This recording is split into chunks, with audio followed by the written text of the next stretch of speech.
نظر الله وجوها لم تزل مثل السحاب من وريد. بسم اللہ الرحمن الرحیم نحمد و نصلی علی رسول الکریم اما بعد. عزیز طلبہ کرام، امید کرتے ہیں کہ آپ اپنے گھروں پر محفوظ ہوں گے، صحت و عافیت کے ساتھ ہوں گے، اور اللہ تبارک تعالیٰ سے دعا کرتے ہیں کہ اللہ تبارک تعالیٰ اس وبا کو اس پورے عالم سے ختم فرمائے. یہ ویڈیو جو بنائی جا رہی ہے، جسے آپ دیکھ رہے ہیں، یہ ان طلبہ کے لیے ہے، ان بچوں کے لیے ہے جو عالم دین بننا چاہتے ہیں. عالم دین بننے کے لیے عام طور پر مدارس میں 7 سے 8 سال کا کورس ہوتا ہے، اور ہمارے جامعہ عقل کوہ میں 7 سالہ کورس ہے. اس سے پہلے ایک اعدادیہ کورس ہوتا ہے. پہلے سال کو عربی اول کہا جاتا ہے. اللہ تبارک تعالیٰ نے اس دنیا کا جو نظام بنایا ہے، وہ ایک ایسا نظام بنایا ہے جس کے اندر ہر انسان ایک دوسرے سے وابستہ ہے. ہر انسان کی ضرورت دوسرے سے پوری ہوتی ہے، ایک دوسرے کی ضرورتیں ایک دوسرے سے وابستہ کرتی ہیں. ایک بیکری ہے تو وہ بیکری کو اگر سبزی کی دکان پہ جانا ہے تو وہ سبزی کی دکان پہ جا کے سبزی لے گا. وہی سبزی والے کو اگر پاؤ چاہیے تو وہ بیکری پہ آ جائے گا. اسی طرح کسی کو کاپی قلم لینا ہے تو اسٹیشنری کی دکان پہ جاتا ہے، اور اسی اسٹیشنری والے کو اگر کسی اور دکان پہ جانا ہے، اس کو کسی دواخانے میں جانا ہے تو ڈاکٹر کے پاس جائے گا. وہی ڈاکٹر اپنے بچوں کے لیے، اپنے لیے کاپی اور قلم چاہیے تو اسٹیشنری کے پاس جاتا ہے.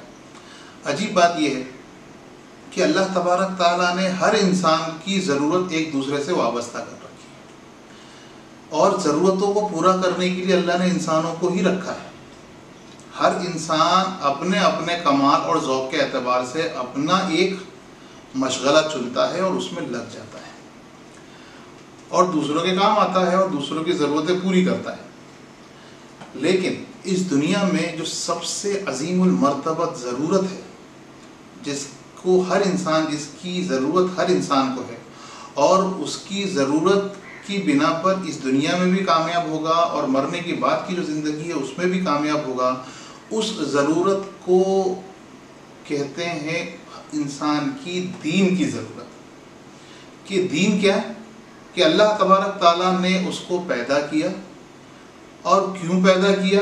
اللہ تعالیٰ اس دنیا میں اس کو کس طرح پسند کرتے ہیں کہ وہ اس طرح زندگی گزارے، یہاں تک کہ پیدا ہونے سے مرنے تک، دفن ہونے تک اس کے ساتھ دین وابستہ ہے، دین لگا ہوا ہے.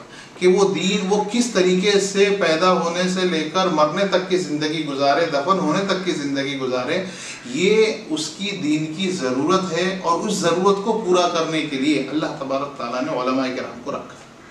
اسی لیے جو طلبہ مدارس دینیہ میں آتے ہیں ان کو وارثین انبیاء کہا جاتا ہے. کیوں؟ انبیاء کا کام بھی یہی تھا کہ وہ انسانیت کے دینی ضرورت کو، دینی تقاضوں کو پورا کرتے تھے.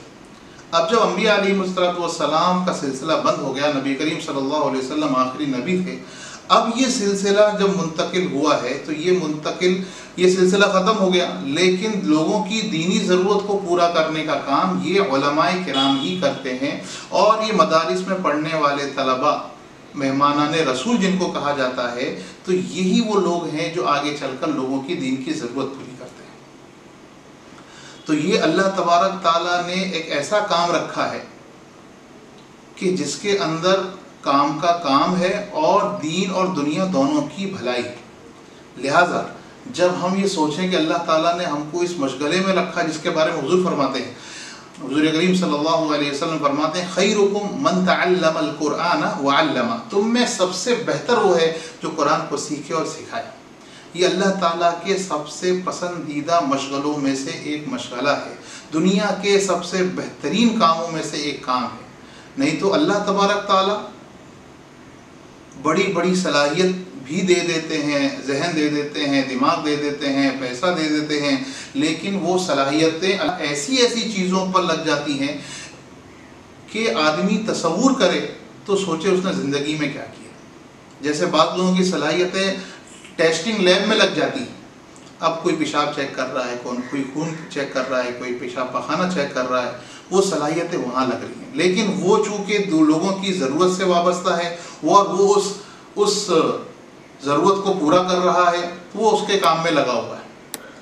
لیکن ان سارے کاموں میں سے اللہ تبارک تعالیٰ نے ہم کو اور آپ کو اگر چنا ہے تو اس نعمت کو، اللہ تعالیٰ کی اس نعمت پر ہم کو فخر کرنا چاہیے اور اللہ تعالیٰ کا شکر ادا کرنا چاہیے. فخر کا کیا تقاضا ہے؟ فخر کا یہ تقاضا ہے کہ ہم کسی سے مرعوب نہ ہوں. اگر مدارس دینیہ میں ہم پڑھ رہے ہیں اور ہمارے دیگر لوگ اور ہمارے دیگر احباب اسکول میں، کالجز میں اگر پڑھ رہے ہیں تو ہمیں مرعوب ہونے کی ضرورت نہیں. ہم تو وہ علم پڑھ رہے ہیں جو سب سے بڑا علم ہے، یعنی علوم دینیہ، علوم قرآنیہ، علوم احادیث نبویہ، ہم وہ علم پڑھ رہے ہیں. تو فخر کی ضرورت ہے. فخر کا تقاضا یہ ہے کہ ہم اپنے آپ کو مرعوب نہ ہوں. ہم مدرسے میں پڑھ رہے ہوں اور ہماری نظر کالجوں پہ ہو، ہماری نظر اسکول کے بچوں پر ہو کہ وہ کیسے رہتے ہیں، کتنا آزاد رہتے ہیں، ان کے اپنے مزے ہیں. یہ مزے کی بات نہیں، یہ اپنے فخر کی بات ہے کہ ہم، اللہ تبارک تعالیٰ نے ہم کو ہمارا انتخاب کیا ہے. یہ مشاہدے کی بات ہے کہ ایک ہی گھر کے اندر 2 سے 3 لوگ ہوتے ہیں، لیکن باپ ایک کو چنتے ہیں کہ اس کو ہم عالم دین بنائیں گے، حافظ قرآن بنائیں گے. اس باپ کے دل میں جو بات ڈالی گئی، جو یہ خیال ڈالا، یہ اللہ تبارک تعالیٰ نے ڈالا اور ہمارے لیے ڈالا. یہ اللہ تبارک تعالیٰ کا بہت بڑا احسان ہے. اس کو نعمت سمجھنا چاہیے اور اس کا شکر ادا کرنا چاہیے. شکر کا تقاضا یہ ہے کہ اللہ تبارک تعالیٰ نے جب ہم کو اس عظیم مشغلے میں لگایا تو ہم جی بھر کر، ہم اپنی جتنی طاقت ہے پوری طاقت کے ساتھ اس مشغلے میں لگ جائیں. ہر اس کام کو چھوڑ دیں جو ہم کو اس مشغلے سے دور رکھتا ہے. یہ شکر کا تقاضا ہے. ورنہ اگر ہم اس مدارس کی دنیا میں آتے ہیں اور داخلہ لے لیتے ہیں اور پڑھنے لگ جاتے ہیں اور آنے کے بعد اور پڑھنے کے بعد ہم دنیا کی دیگر دوسری چیزوں میں لگ جائیں تو یہ ایک بہت بڑی نعمت کی ناقدری ہے اور بے ادبی ہے، جس سے بڑے نقصان کا اندیشہ ہے. تو اس کے شکر کا تقاضا یہ ہے کہ اللہ تعالیٰ کا شکر ادا کریں. اسی طرح والدین کا شکر ادا کریں کہ والدین نے آپ کو ان مدارس دینیہ میں داخلہ دلوایا، اپنی تمنا کا اظہار کیا اور آپ کی جدائی کو برداشت کرتے ہیں. یہ بہت بڑی بات ماں باپ کی ہوتی ہے جو آپ کو علم دین حاصل کرنے کے لیے وہ قربانی دیتے ہیں کہ اپنے جگر کے پاروں کو اپنوں سے دور رکھ دیتے ہیں. اور ہم اگر مدارس میں پڑھنے والے طلباء اگر اس چیز کی قدر نہیں کریں گے تو یہ بھی ایک بہت بڑی ناقدری کا سبب ہے. پھر مدرسے میں آنے کے بعد مدرسے کی کتابیں، مدرسے کے اساتذہ، مدرسے کی چیزیں، یہ ساری کی ساری چیزیں ایسی ہیں جس کا ہمیں ادب رکھنا ہے، کیونکہ جتنا ہم ادب کریں گے یہ اتنی چیزیں ہمارے اندر منتقل ہوں گی اور ہم فائدے میں رہیں گے. ان مدارس کے اندر، ان مدارس میں آنے کے بعد جو بھی پڑھایا جائے ہم کو محنت سے پڑھنا ہے. عربی اول کے سال میں سب سے زیادہ توجہ دی جاتی ہے 2 چیزوں پر. ایک، عربی زبان کے الفاظ اور عربی زبان کے قواعد. اصل میں بات یہ ہے کہ دنیا کے اندر تقریباً 6,500 سے زائد زبانیں بولی جاتی ہیں اور ہر زبان کے اپنے قواعد ہوتے ہیں اور وہ زبان انہی قواعد کے مطابق بولی، پڑھی، لکھی جاتی ہے اور سمجھی جاتی ہے. لیکن جو آدمی جس ماحول میں بڑا ہوتا ہے، جس ماحول میں رہتا ہے اور اطراف میں ماحول میں جو زبان استعمال کی جاتی ہے وہ زبان اپنے آپ سن کر آ جاتی ہے.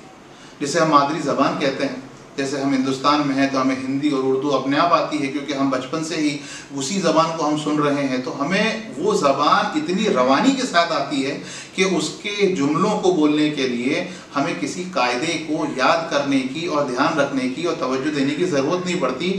ہم روانی کے ساتھ کئی لائنیں، کئی باتیں کئی گھنٹوں باتیں کر دیتے ہیں جس کے اندر غلطیاں نہیں ہوتی، قواعد کی غلطیاں نہیں ہوتی، کیونکہ بچپن سے وہ زبان ہمارے ساتھ چل رہی ہے. لیکن اگر ہم کو کسی بھی دوسری زبان کو سیکھنا ہے تو اس کے قواعد کا سیکھنا بہت زیادہ ضروری ہوتا ہے. جیسے انگلش سیکھنے کے لیے ان کے جو قواعد کو گرامر کہتے ہیں، تو اسی طرح عربی زبان کے قواعد کو سیکھنے کے لیے جو قواعد رہیں ان کو کہتے ہیں نحو اور صرف. جی ہاں، ماہرین فن نے عربی زبان کے قواعد کو 2 حصوں میں تقسیم کر دیا ہے. ایک ہے نحو اور ایک ہے صرف. اور عربی کے شعبہ عالمیت میں پہلے 3 سال